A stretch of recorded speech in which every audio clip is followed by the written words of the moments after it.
The 3-year special youth plan set aside by the President of the Republic is changing lives in Cameroon as more and more youths make good of the presidential offer, becoming entrepreneurs and project managers in mainstream business ventures.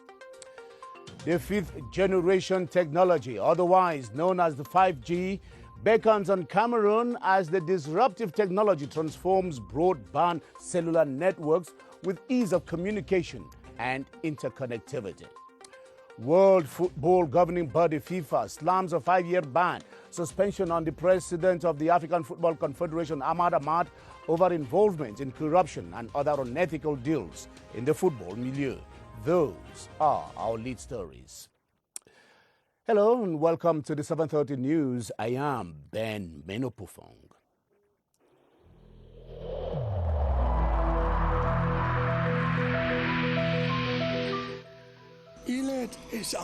Each of us must comply with the measures that have been taken.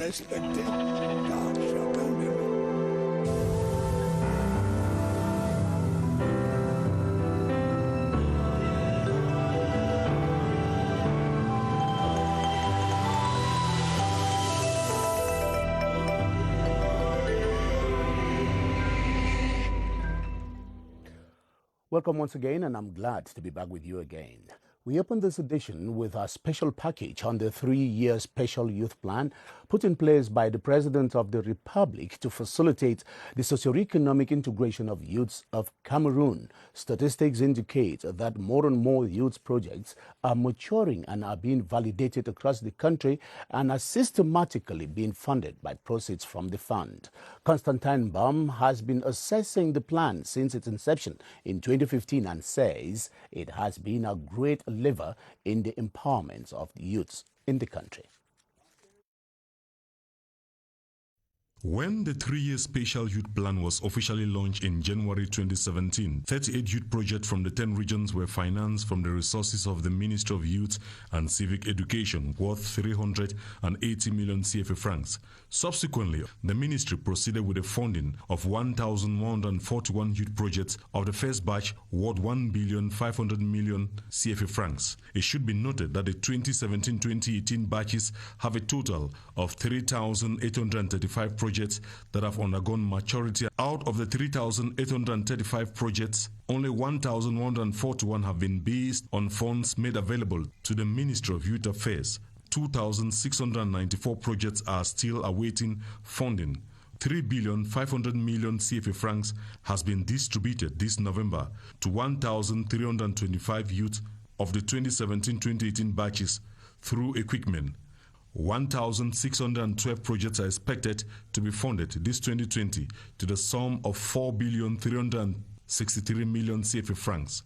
The total number of projects expected to be funded by the end of 2020 is 5,483, estimated at an overall total of 14,971 million CFA francs, creating a total of 16,021 jobs.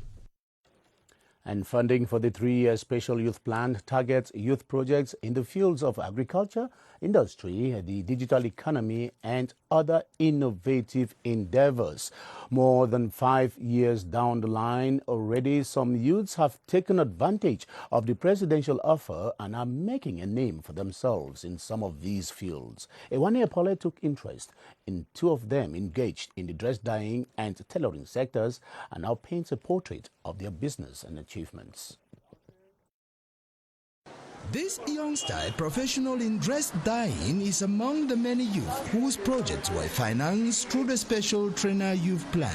I'm doing dyeing of dresses. I have received 2,700,000. This money has helped me to develop my workshop, and I have equipment. I'm already getting more money from the business. For now, my business is succeeded. I can feed my family.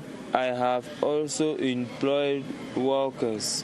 Meanwhile, Lovelin Chupo, involved in tailoring, also benefited from government assistance. The money that the government helped us was 1,700,000 francs. We have used the money to buy some machine. We are expecting that the government should help us again more.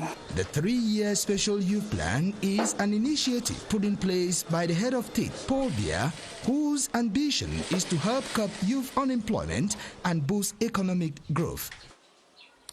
In our investigative report for tonight, we parade you through the marvels of the 5th generation technology, popularly known and referred to as 5G. It is fast becoming the most preferred technology given its high speed and ability to handle a higher level of interconnected networks. Emanuela Vermeuil accosted some IT-savvy minds on the advantages of the 5G technology and how much inroad it is making in Cameroon. Here's our report.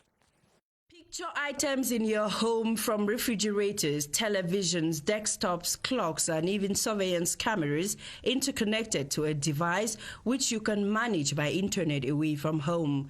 This is the capacity of the 5th generation network. Characterized by a very large bandwidth, a good debit, large availability of network access. Likened to an 8-lane motorway, 5G has been adopted in many countries in North America, Europe, and Asia. Services which need such networks are not yet in the market. So, for example, Internet of Things, objects which can autonomously decide or move within network. We don't have it right now. 5th generation networks for Cameroon is for the future. Said to generate 2.2 million jobs by 2035, the network has received cold feet from many other countries. But why? There's a very big debate of pollution generated by 5th generation networks, because waves which are being used by 5th generation are called millimetric waves. They are very toxic. They can have a very bad influence on environment and health. Officials of the Ministry of Post and Telecommunications say Cameroon needs to reach a saturation level with 4G network before thinking of a switch. That is not yet the case. Cameroon counts on the transformatory sector to engine its path to emergence by the magic year 2035. This explains why government is placing a high premium on the transformatory industry so as to add value to products produced locally. Loma Slim Davis reports that this economic breakthrough can be attained through industrialization and import substitution. Industrialization with focus on transforming local produce and raw materials remains the best bet to pull a country into the folds of development, and this should take into consideration home and export needs. States should define the playing ground for the private sector and give the driving seat to the industry, the private sector to be at the front seat and produce. A country like Cameroon may not be able to develop infrastructure all over, but then in a specific geographic area, we can be able to put in place that world-class infrastructure, which may attract in such a zone modern investors, foreign direct investors who can link up with our SMEs. To better ensure this, appropriate studies accompanied by the required training and adequate technological know-how should have the pride of place. A comprehensive exportation, externally driven policy, it's very, very important, because this is what, who are those that gonna export? I mean, we need to accompany them. We need to give them export credits. And if the government does not develop, what you call a comprehensive resource mobilization plan, then this is gonna be difficult. Transforming local produce will boost employment, preserve foreign exchange, and ensure a balanced national development. Cameroon's Minister of Small and Medium-Sized Enterprises, Social Economy and Handicraft, Achille Basilican III, today held talks with the resident coordinator of the UN system in Cameroon, Matthias Zananab. The two personalities discussed new ways of reinforcing the small and medium-sized enterprises sector. Here now is a joint excerpt of the two personalities on the main thrust of what they exchanged about. Hope to be able to support the ministry, to be able to reinforce the the activities of small and medium-term enterprises, especially for women and young people that constitute more than 60% of the population. I will confirm that it was possible to explore how best the private sector could be assisted. We found that with their support, it will be possible to accelerate this process, but at the same time also derive more benefits for our micro, small and medium-sized enterprises. Cameroon's lawmakers have made an advocacy for a single code on children protection in the country, which embodies national and international laws on children's rights. This was at a plenary sitting of the National Assembly, during which members of government joined civil society actors and non-governmental organizations to exchange views on how to harmonize policies that safeguard children. Esther Kmer reports on this development and other events at the National Assembly today. Wedging through the plethora of legal instruments on child protection, the impediments to their apt discharge are discernible. This, the Deputy Speaker, Honorable Emilia Monjo-Alifaka, admits, can be checked with a child protection code in Cameroon. She admits is the most dignifying initiative. Putting in the single code related to children will be a very good thing to do. Government is redoubling efforts to safeguard children's legitimate rights, which remain contravened in different forms. Displaced children, how do we protect them? Early marriages, you talk of girls that are raped. Some gaps, especially in the context of disaster and conflicts, that still affect children. The advocacy will enable the younger generation explore their full potential and influence future policies.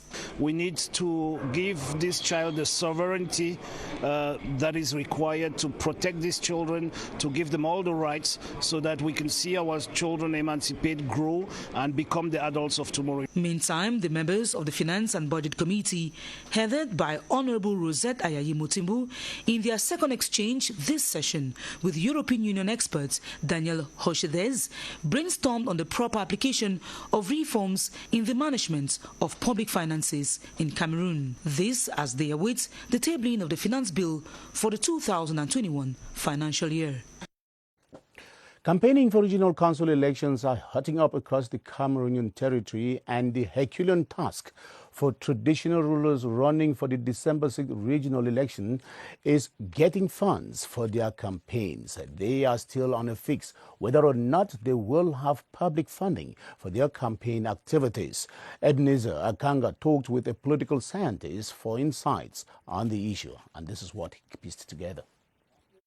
If the law is clear on public funding of campaigns of political parties, it is not the same for campaigns of traditional rulers. When it comes to the funding of elections, it is governed by the Electoral Code of 2012. And in this Electoral Code, you see, for instance, in Article 275 of it, in which it holds that the state accompanies this electoral process or funds electoral campaigns and referendums. That is what you see in Article 275. But if you should go to Article 276, most especially sub 3 of it, you realize that the funds that they enjoy, these public funds, do see political parties and candidates. Remember that traditional rulers are candidates. They are not considered under the banner of a political party. As traditional rulers embark on campaigns for the regional council elections, they are expecting their situation to be clarified. The law comes in to give the state that responsibility to fund them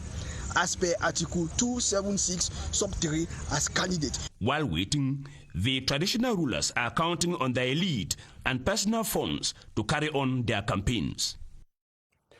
Cameroon's Ministry of External Relations today played host to two international events, a video conference meeting of the foreign ministers of the Economic Community of Central African States, ECOWAS, and a meeting of the experts of the African Union on rights issues. The high point of the session was Cameroon's defense of her human rights report to the African Charter on Peoples and Human Rights Commission. Charles Ebune has a roundup of activities at the Ministry of External Relations today.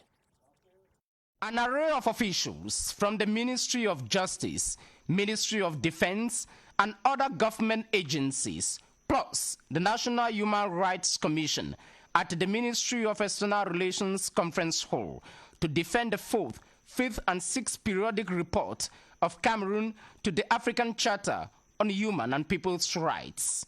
According to Minister Felix Mbayu of Commonwealth, Cameroon's defense of human rights and people's liberties is within a well-defined context. We also took advantage of this to develop and strengthen the constructive partnership with the Commission. Constructive partnership which reminds the Commission that the promotion and protection of human rights is done within a context, within an ecosystem. The meeting was an opportunity for the Cameroonian delegation to succinctly report about the human rights situations in the northwest and southwest regions of the country. Adjacently, External Relations Minister Mbela was meeting with counterparts of the Economic Community of Central African States few days to the next summit of the leaders of the organization. The 2020 Synod of the Presbyterian Church in Cameroon is meeting in Buea to seek ways to make the church effectively play its role in the disturbing situation in the country. The PCC moderator, the Right Reverend Funky Samuel, during the opening of the two-day Synod meeting, called for ceaseless prayers for peace to return to Cameroon. Details with BrigadeAntiSardinard from Crtv Southwest.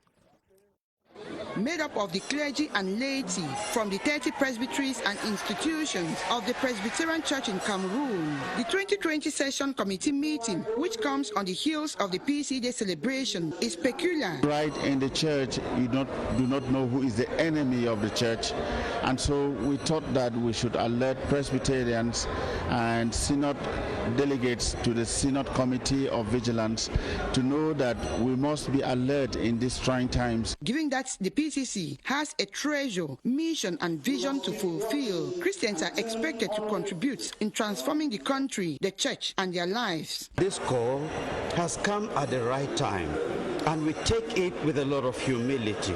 We will go back to our various corners as nation builders. The Inspector General at the Southwest Governor's Office, Ngembani Daniel Ekole, urged all to put away self and pride for the humility portrayed by Jesus Christ. The entire PCC Christian folk and Cameroonians should stand firm to make the church and Cameroon a place of peace.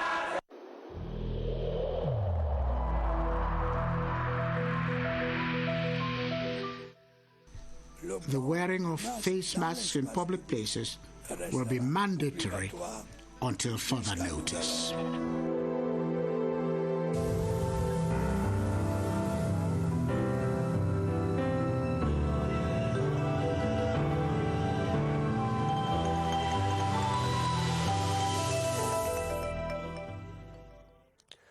There is an increase in the number of secondary school students tested positive for COVID-19 in the west region of Cameroon. The parents, guardians and relatives of the students are said to be worried about the disturbing situation. Let us now turn over to the Public Health Emergencies Operations Center here in Yaoundé, where Baldwin Sama is standing by with today's guest, Dr. Joseph Fokam, with updates on this new development. Hi, Baldwin.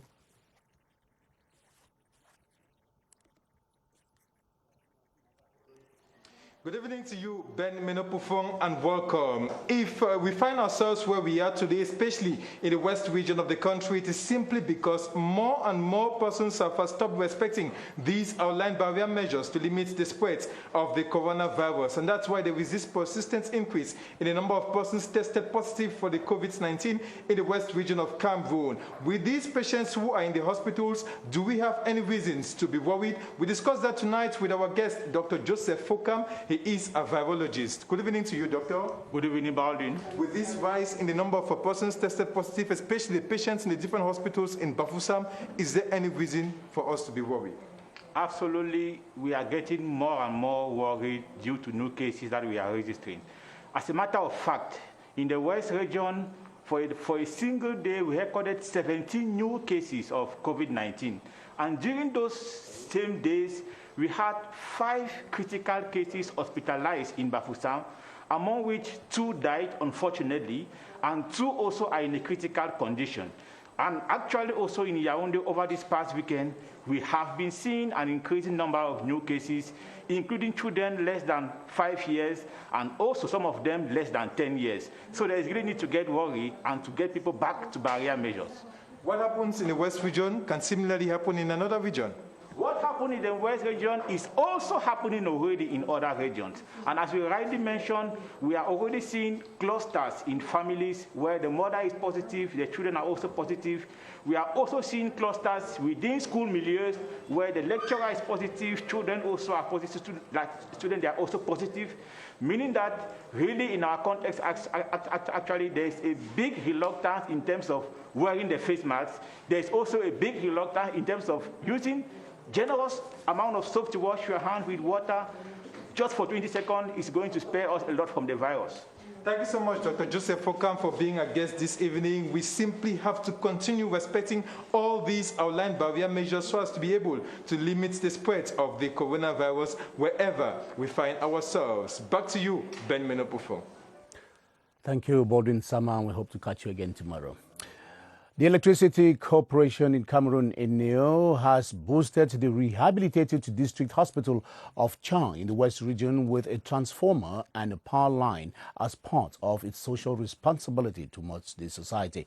The goodwill gesture is receiving the support of the Circle of Friends of Cameroon, CERAC. Chetembok reports from CRTV West.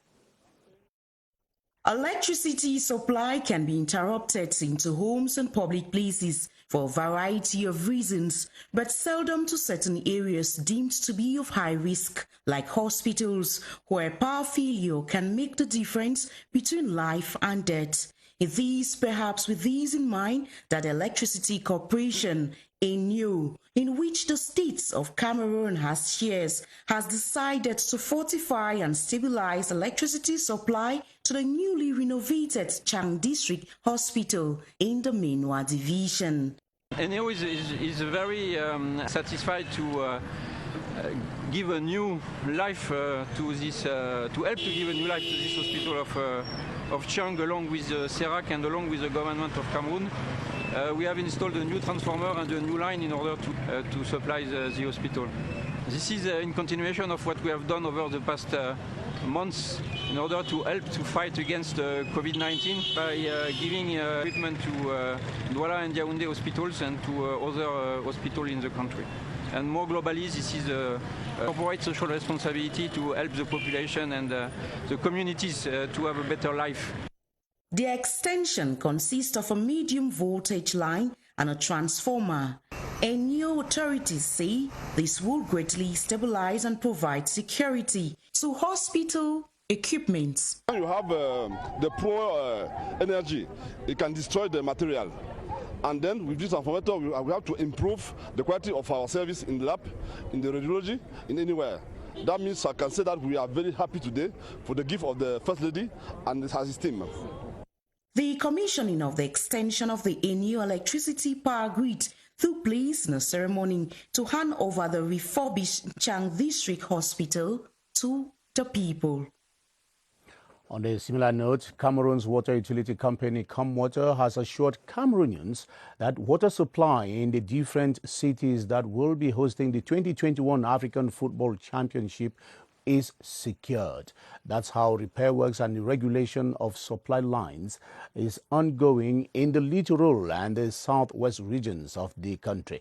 Veronica Benyela reports on the nature of work that is going on the ground. In a few weeks, there will be an influx of foreigners in Cameroon for the 2021 edition of the Football Jamboree CHAN. It is therefore imperative to ensure a steady water supply system in the country. The Director General of Cameroon says so far they are regulating a few loose ends, but water supply in the main cities where the games will be played have been secured. As of the stadiums that will host the games, as well as the training sessions, they have received new and more vibrant connectivity of water supply. Limbe is one of the cities where matches will be played. In 2016 we organized the African Nations Cup Female, so everything was already constructed. All the structures were there and the water was also sent to all those areas. It should be noted that the Conference of Central and External Services of CamWater is an occasion to evaluate the evolution of water supply in the country.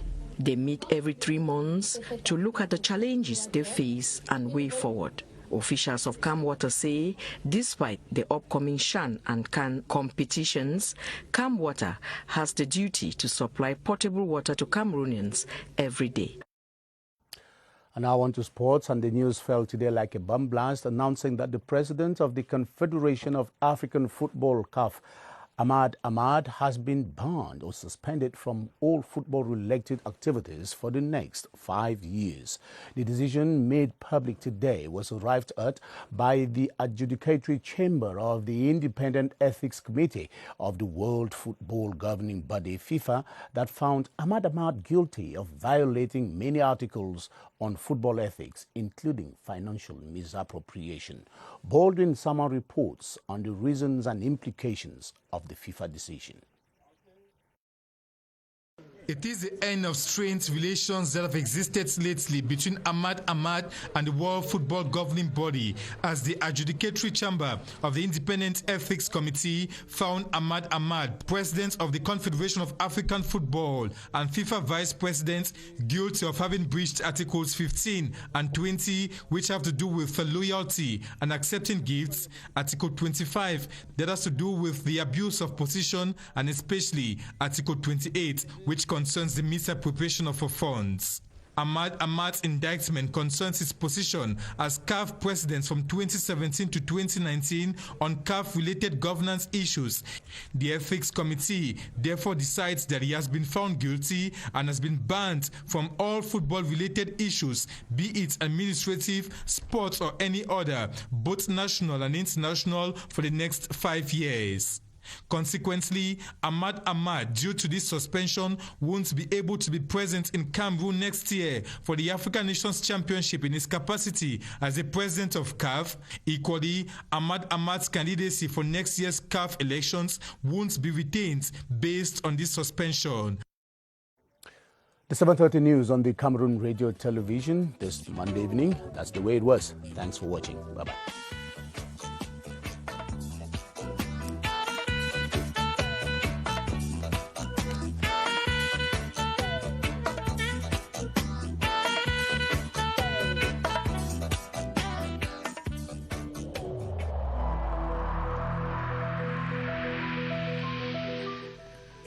In this connection, we should avoid stigmatizing.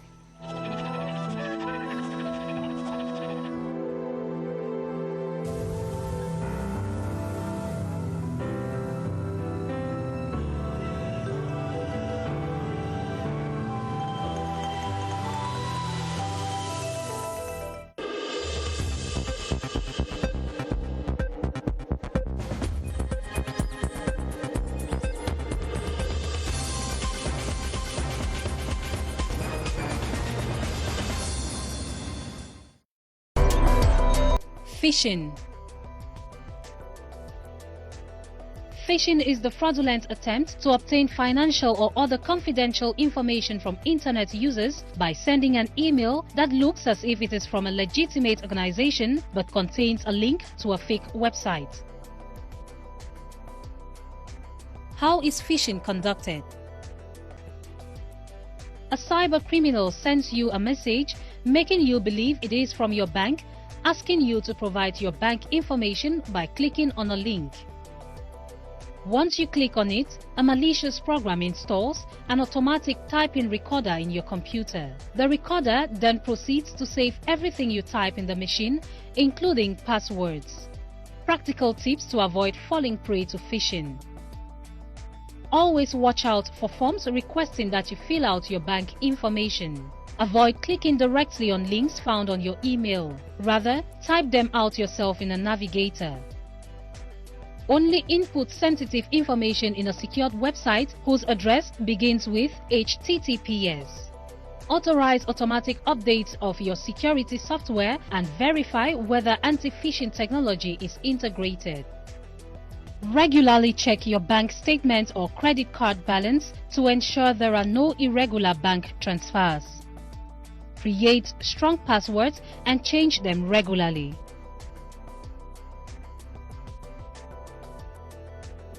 That was a minute on ICTs, presented by the National Agency for Information and Communication Technologies, ANTIC.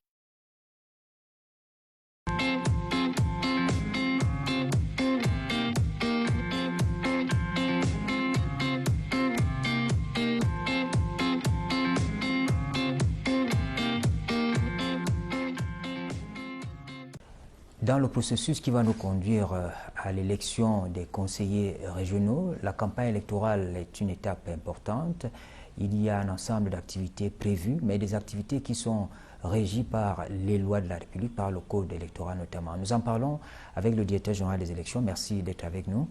Monsieur le directeur général, y a-t-il des spécificités, des dispositions particulières en ce qui est de la campagne électorale qui va bientôt commencer? Bien sûr, vous savez, c'est une élection très importante, d'abord parce que c'est la première du genre dans notre pays, l'élection des conseillers régionaux. Ce qui fait donc qu'elle a une grande spécificité.